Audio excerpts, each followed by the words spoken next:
And welcome folks. If you've been watching for a while, you would know I don't exactly love editing. To be honest, I kind of hate it. I would much rather be out in the field, camera in hand, capturing images than in studio, trackpad or mouse in hand, tweaking sliders, working alone on an edit. But we all have to do it. So when a brand wrote to me saying they have a product that makes Lightroom feel like less of a chore, of course I want to check that out and see if it actually does work with the way that I like to work.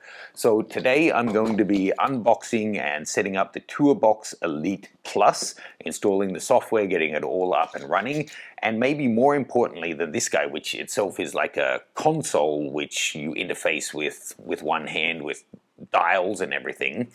They have a dynamic panel, which is a new software they've created that kind of replaces the interface of Lightroom Classic that's meant to make the whole thing feel more intuitive. That's the goal anyway. So let's unbox this guy and check it out.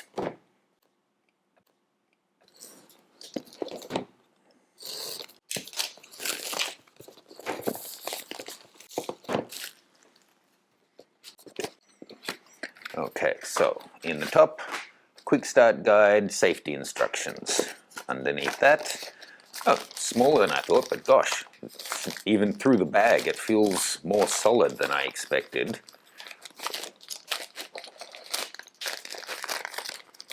Yeah, much more solid than I expected. Looking at the picture, I thought it, because it's got that translucent plastic, I thought it was going to kind of feel like you know, the old Nintendo 64 controllers, they had a see-through one and they felt really plasticky. This actually feels super rugged. So let's have a little look. What's it got here? So it's got, it's rechargeable AA's. Pulled the little tab out so the batteries are working. Switch it on. Okay, it's lighting up. Let's get this crap off my desk. Right. So first of all, I need to install TourBox Console 5.10 or later. That's the software that introduced the dynamic panel. So we need to make sure that we're using the latest software. So let me download and install that. A few moments later.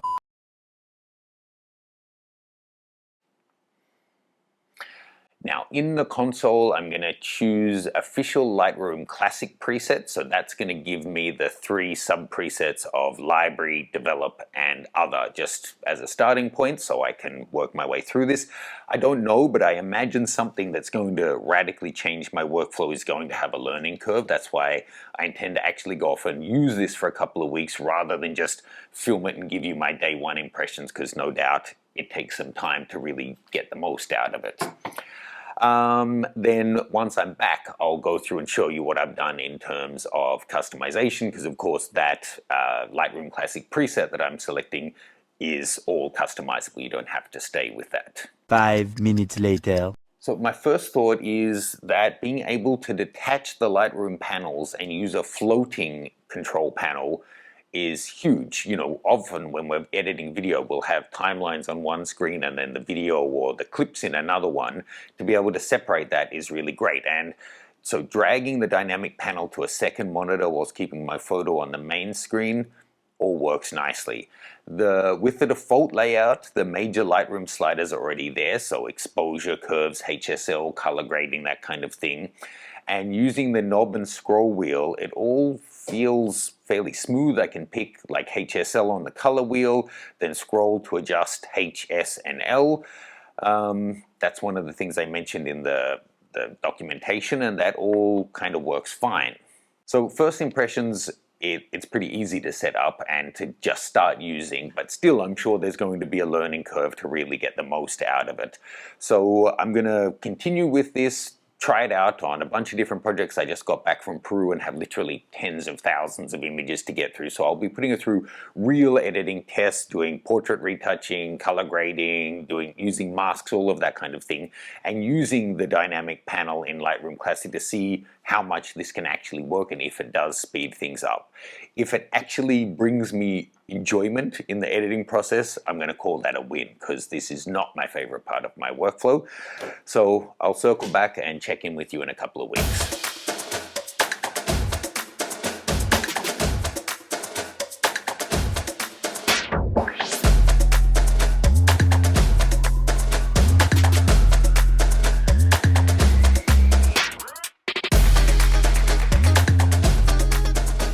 16 paranoia-filled days later. Okay folks, so I am just back to Hong Kong. I've been traveling through Australia for a couple of weeks and I've been using the Toolbox Elite Plus and testing out the software on a bunch of different shoots, editing different things whilst I was on the road. I did try it out in different softwares as well, but I was mainly focused on using Lightroom and testing out that dynamic panel feature to see how it works. So now it's time to put my not loving editing hat back on and tell you how it went in reality. And there were some things that surprised me. Let's start off with the things that I thought worked really well. The full screen grading genuinely feels great. You really feel like you're in the image. With the native Lightroom sidebars hidden, you've got the image full screen, you can really get in there, zoom in, no distractions. I would actually turn off all the toolbars, but then also turn off, Wi-Fi and notifications on my computer, and it's just me in the image, no distractions, just that little floating interface.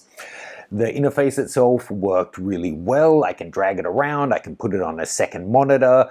It doesn't get in the way, and you can really put it to the certain places that it's not interfering with the particular image that you're working on. And I love that when you need to switch, say, to the masking tools, the panel updates automatically. It knows the different tools that you need.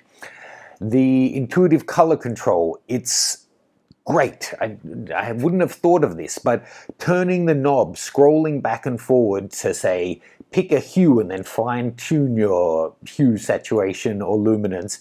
The swinging back and forward is so satisfying to kind of try higher, try lower, and then find a point that you kind of land on that you like. It's a lot more intuitive than grabbing your trackpad and sliding it and clicking back and forward to be able to just kind of swing it in real time. It felt, I don't know, more connected. And the one-to-one mirroring is legit. If you're used to, say, using that your clarity looks good at 7 and you want your texture at 14, whatever it shows you in the toolbox interface does replicate one-to-one back to the Lightroom actual settings. The smart workplace switching was also great. So if you're going from the library module to the develop module or whatever, it automatically updates the different tools there. That means you don't have to remap things for each one. It does it automatically. It knows what you're working on. Now, there were a few things that did surprise me. One, to be honest, was the learning curve. I really felt like there's going to be a big investment of time for something like this, that maybe, for example, it might take 20 hours of using it before I then start saving half an hour here or there, and then it takes, say 6 months before you're in a net positive for saved time. But if it does do that, because of the amount of time I spend in Lightroom, that would be fine. But it's actually not the case. After about a day of playing with it, I pretty much got it, and it was already starting to save me time.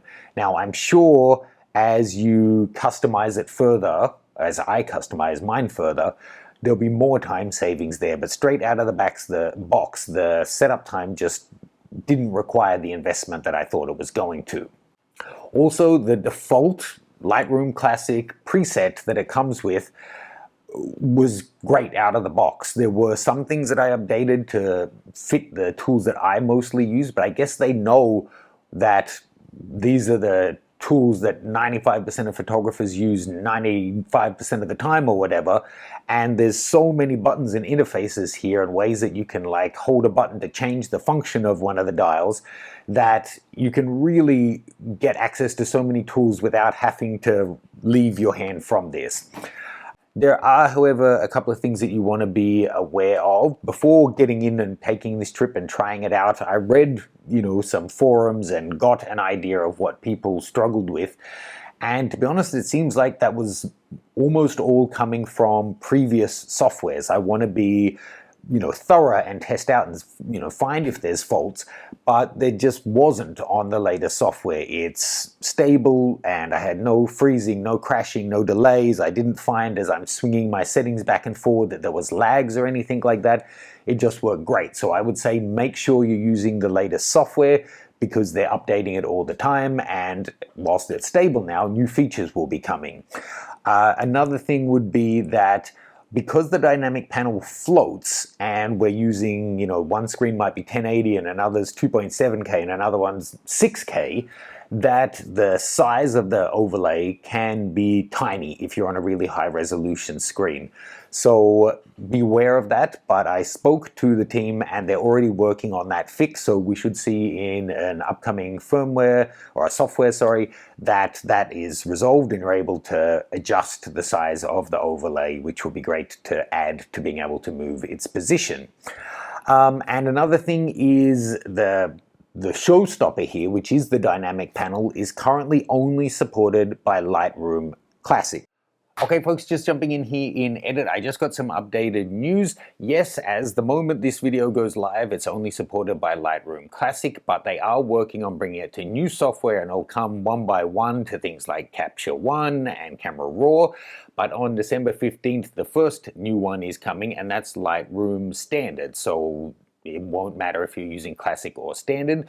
So make sure that you're updating the software as you go, because they're updating it all the time and new support for the dynamic panel is coming. That's pretty much it. Let's jump back into the conclusion. So my main takeaways as someone who doesn't really enjoy editing but needs to do it anyway would be, it did change the way I interact with Lightroom. That's fair to say. The full screen editing and the being able to grade using the physical controls made the process feel a lot more natural and less painful.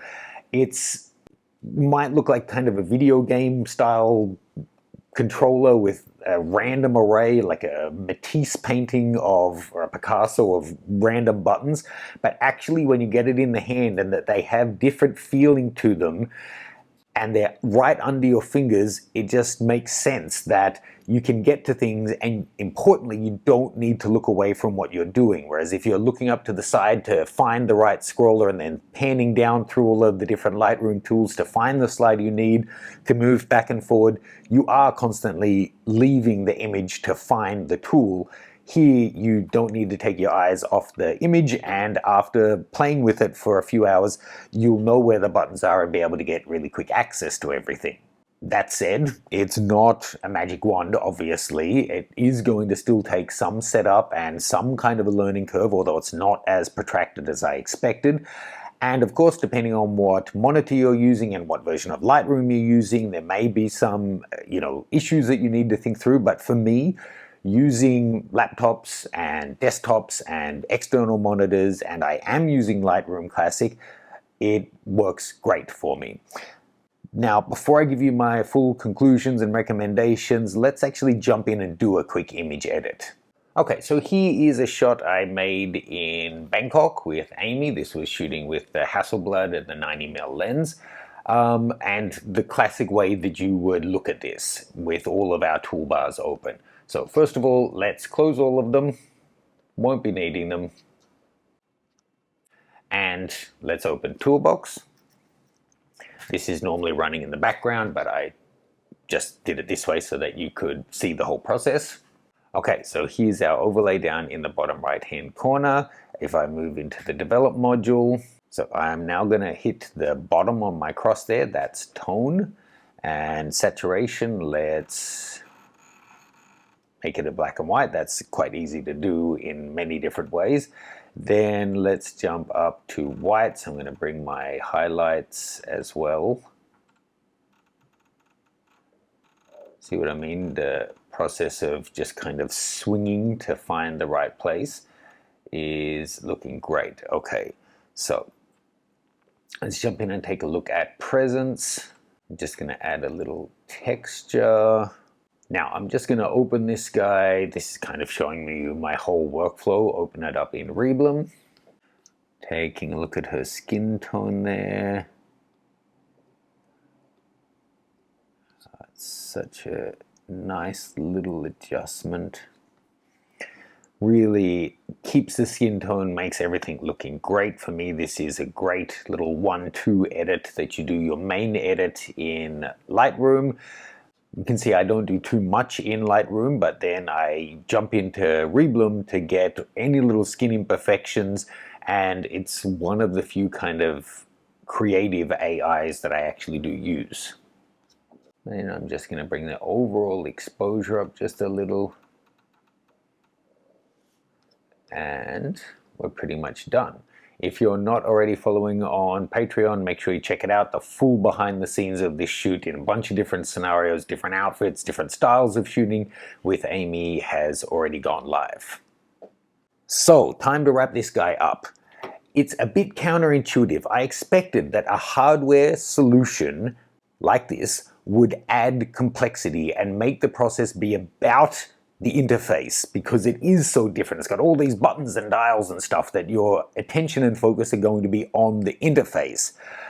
But it's actually the opposite. The hardware, in tandem with the software obviously, and the dynamic panel, it all just kind of melts away and lets you stay in the image. Like I said, you don't have to keep looking at it, and the toolbars aren't there. You can just have you in the image full screen or zoomed in to wherever you want and focus on it, and it's not actually about the interface.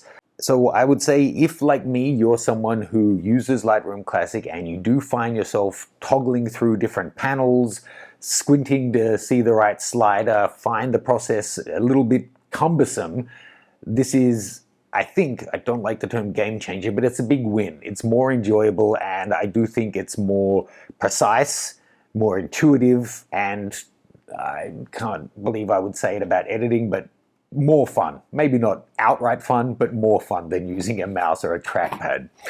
So, as someone who needs to use Lightroom but doesn't love using it, I would rather be out shooting.